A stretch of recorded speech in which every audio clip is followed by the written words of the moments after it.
여기 보면 뭐 소나무 밭인데 여기 굉장히 좋습니다. 그래서 이게 지금이야 워낙 뭐 차도 발달하고 도로도 발달해서 여행 많이 가지만 예전에는 소풍 가까운 곳에 갔잖아요. 공주시에 계신 분들은 소풍 오던 그런 장소예요. 여기가 굉장히 좀 이렇게 잘 소나무 보물찾기 하기도 좋고 예전에 그런 추억을 가지신 분들이 여기 많이 오기도 합니다. 아직도.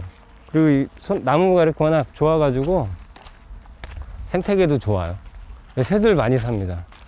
여기 멸종위기종이라고 불리는 새오리기 번식하는 곳이에요.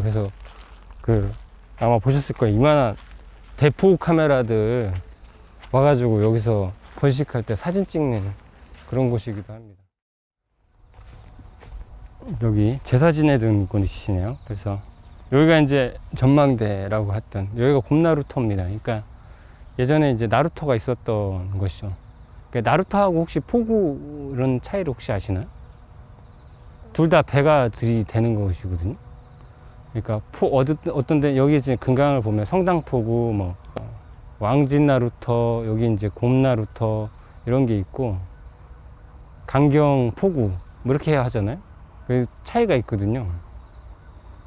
그게 뭐냐면 나루터는 이렇게 물을 횡단해서 건너는 곳이에요. 주로 그래서 강 건너온 마을로 가는 거고, 포구는 고깃배가 들어오는 곳이에요. 주로. 그래서 약간의 차이는 있습니다. 이렇게 명확하게 다 맞지는 않습니다. 이런 거는 이제 환삼넝쿨이라고 해가지고 덩쿨식물이에요. 근데 예전에 이게 옷에 붙이고 다녔죠. 옛날 이렇게 잘 붙어요. 이렇게 잎 이렇게 5개짜리는 뭐 계급장처럼 옛날에 이렇게 계급장, 뭐 장군 계급장이다 뭐 이렇게 해서 가시 있는, 이게 우리나라 종은 아닌데 외국 종이긴 한데 토종화 돼가지고 굉장히 오래 있는 풀 뭐 그런 것들이 좀 있죠. 이건 좀 쓸려서 조심하셔야 됩니다. 이렇게 딴 건 몰라도 이거는 한 번씩 한번 해보시면, 오셨으니까 이런 이제 풀들이 있거든요. 이렇게 자라는 풀 혹시 한번 해보세요. 선생님 따라서. 요거는 이제 다른 건 아니고 이렇게 이제 억새나 갈대 잎으로 쉽게 만들 수 있어요. 배 만들 거거든요. 정말 쉽습니다. 이거는 제가 그냥 만드는 거 막 이렇게 아까 얘기한 대로 한 3뼘 정도, 20cm에서 뭐 25cm 커도 상관없습니다. 크기가 달라지는 거니까. 그걸 자르시고 위에 버리시고 이렇게 3등분해서 접으시면 돼요. 이렇게 3등분해서 접고, 접으셨죠? 이건 되게 쉽습니다. 그리고 이걸 잘라낼 거예요. 자를 텐데 3등분해서 자를 건데요. 이렇게 자를 거고, 이렇게 잘라서 하나를 여기 넣을 겁니다. 한쪽을 하나를 쑥 안에까지 깊게. 반대쪽도 똑같이. 여기 3등분 안 하셔도 되고 2등분 하시는 분도 계신데 그건 상관없어요. 3등분 하든 2등분 하든. 그래서 이렇게 해가지고 쭉 넣으시면 아주 쉽게 배 만들어지죠.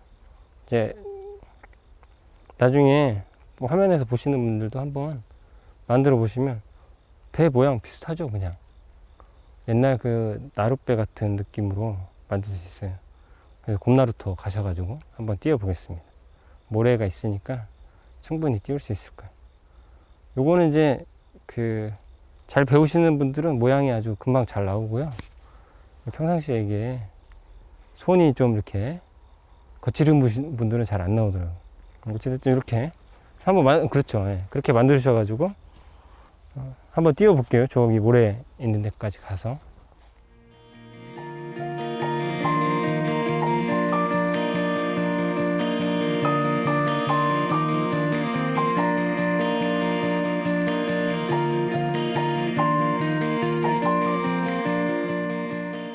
강 저기 멀리 이제 아까 전망대처럼 보이는 곳에서 멀리 보는 곳하고 이 모래가 있는 곳까지 내려와서 물을 직접 접하는 거하고는 좀 차이가 있습니다. 그러니까 멀리는 그냥 물만 보는 거고, 이렇게 내려오면 여러 가지 흔적들도 볼 수 있고 강에 이제 속살 보듯이 볼 수 있는 곳이에요. 보면 이렇게 모래는 이제 흔적들이 많이 남거든요. 발자국 이런 거. 이런 건 이제 조그만 새 발자국. 아마 이게 물대새라든지 이런 새 발자국이고, 곳곳에 이제 고라니 발자국을 쉽게 찾을 수 있는 거죠. 이런 데 오면 이제 흔적들 찾아보시는 재미도 좀 있습니다. 이렇게 보면 뭐 요런 건 이제 고라니 발자국이거든요. 이렇게 발톱 2개 달려있는. 그러니까 고라니도 여기는 쉽게 목격이 되는 그런 구조를 좀 갖고 있죠. 그리고 강에서 이제 모래가 주는 여러 가지 기능이 좀 있어요. 그 가장 큰 기능 중에 하나는 이제 그 이렇게 생물들이 쉴 수 있고 편하게 이제 다닐 수 있는 구조. 그 물가에 접근하기 쉽거든요. 아까 저런 풀들이 가득했으면 아마 이 물가로 오기가 쉽지 않거든요. 그러니까 고라니 영어 이름이 워터디어예요.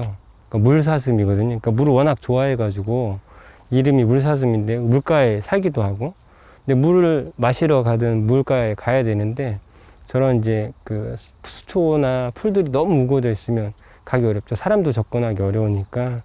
근데 이제 이런 모래들이 있으면 훨씬 더 접근하기가 좀 쉽고, 그리고 이 모래에서 사는 생물군들이 또 따로 있습니다. 그러니까 뭐 아까 얘기한 새들, 조그만 그 뭐 흰명물대새라든지 그 다음에 꼬마 물대새 이런 새들이 쭉 살고요.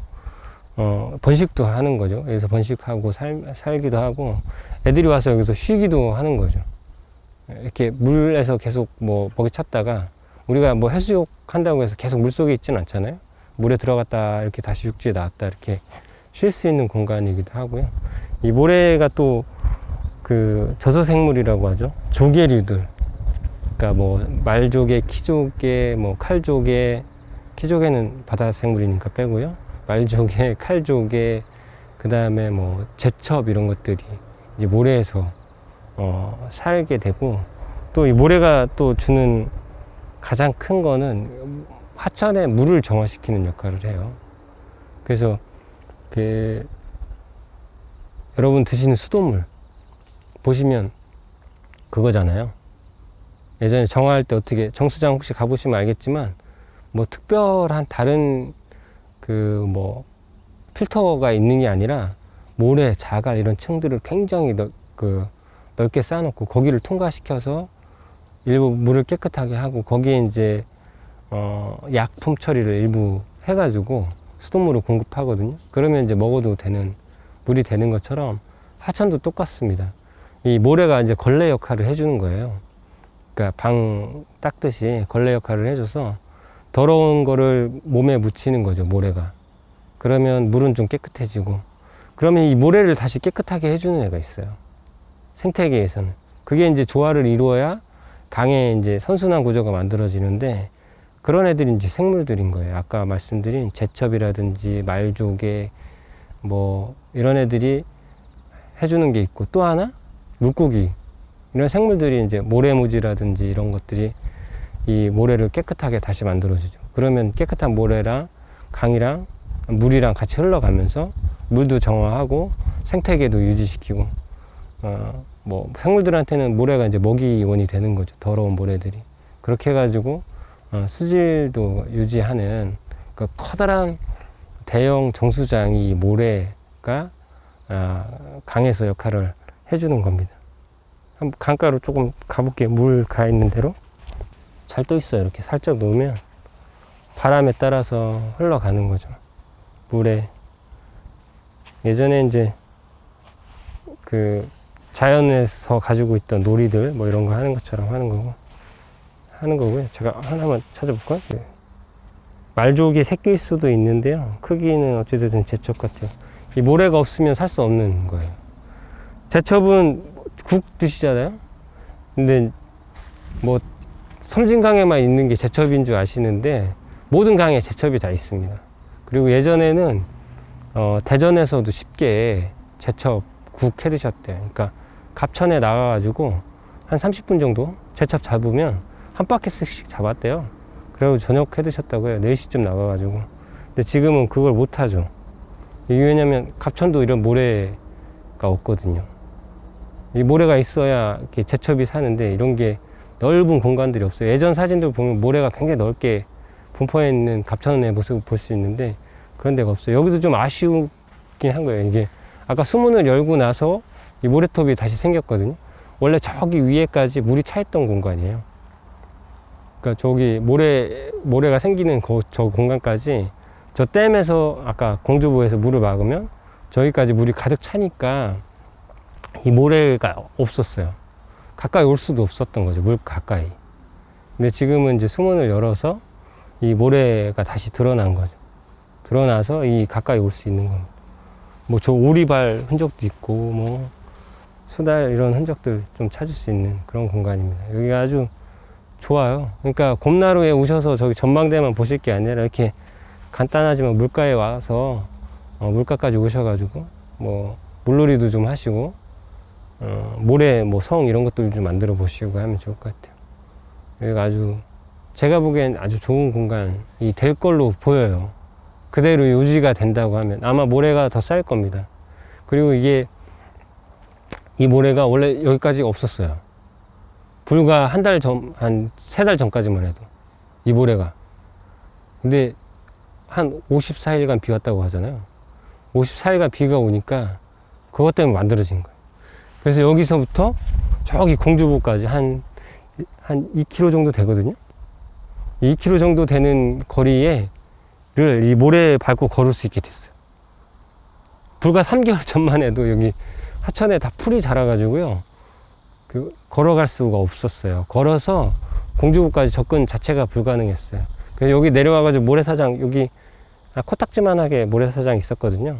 모래사장 고기만 확인하고 우리가 고기만 이제 직접 물을 접할 수 있는 공간이었고 그 밑에 공간은 다 풀이 점령했었거든요. 이 풀이 점령한 이유도 있습니다. 그러니까 원래 모래는 풀이 잘 안 자라요. 원래 모래는 풀이 잘 안 자라요. 왜냐하면 영양분이 없거든요. 풀이 자랄 수 있는.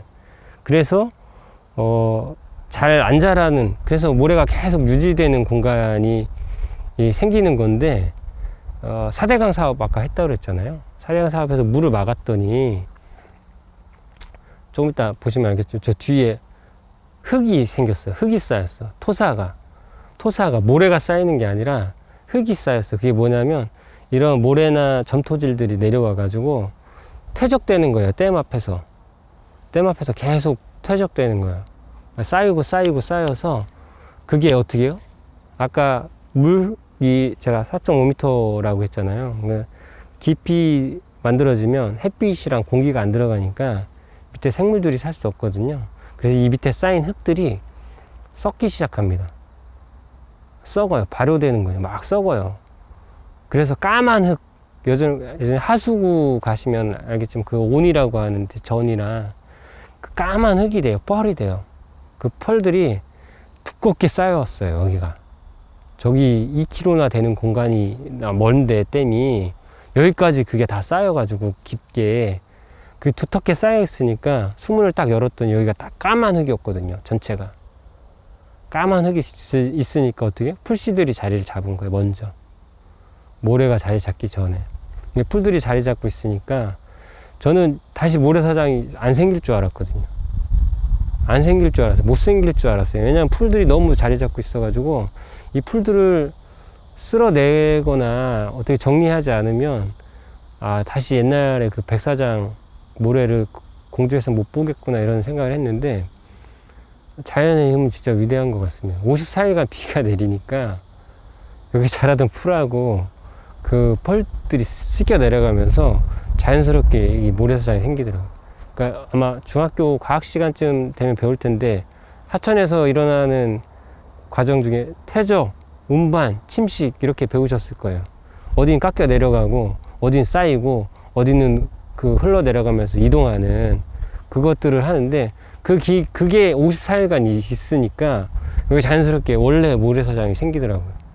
그래서 지금은 공주보까지 한 2-3km 정도를 걸을 수 있는 모래톱이 생긴 거예요, 여기가.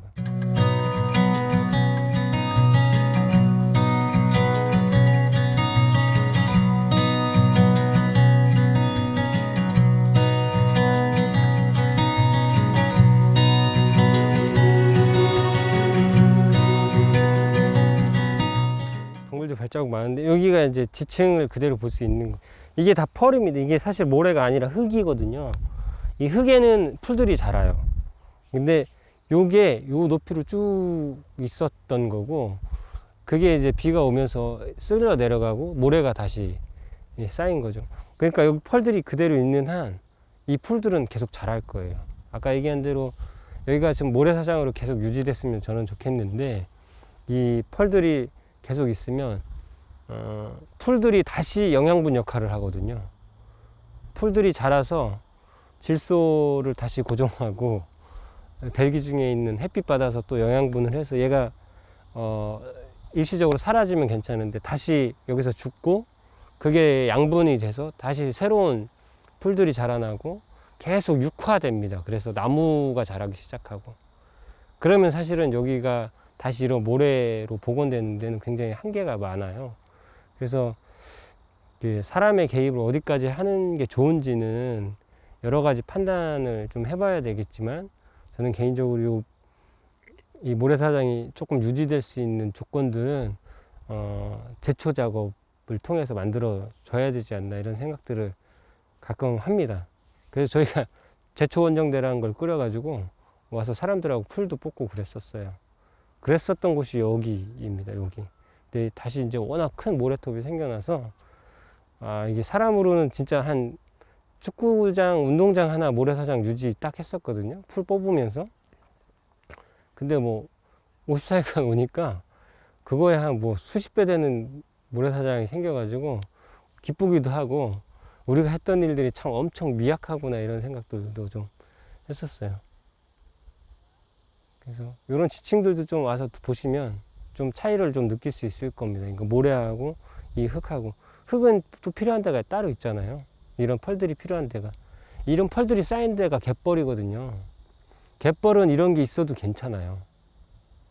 갯벌은 이거는 이제 물속에 계속 있어서 썩은 건데, 갯벌은 썩은 땅은 아니거든요.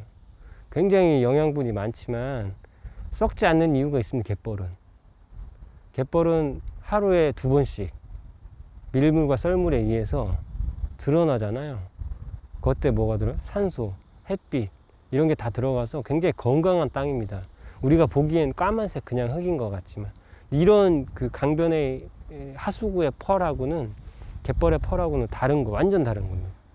거기는 이제 계속 썩는 흙인 거고, 하수구에 있는 것들은, 그 갯벌에 있는 건 그냥 생산할 수 있는 영양분을 공급하는 굉장히 넓은 생산지 같은 지역인 거예요. 그래서 뭐 조개, 고둥 이런 것들이 다양하게 자랄 수 있는데, 이 강변에는 이런 펄들이 쌓이면 오히려 안 좋은 역할을 하는 거죠. 이게 펄들이 잘 씻겨 내려가서 갯벌에서 영양분을, 이게 아마 이게 지구가 생겨나면서 만들어진 굉장히 큰 순환 구조인데, 그 순환 구조들에 이렇게 저희들이 뭐 보를 만든다든지 뭐 도시가 개발된다든지 그러면서 이제 순환 구조들을 많이 깨치고 있는 거죠.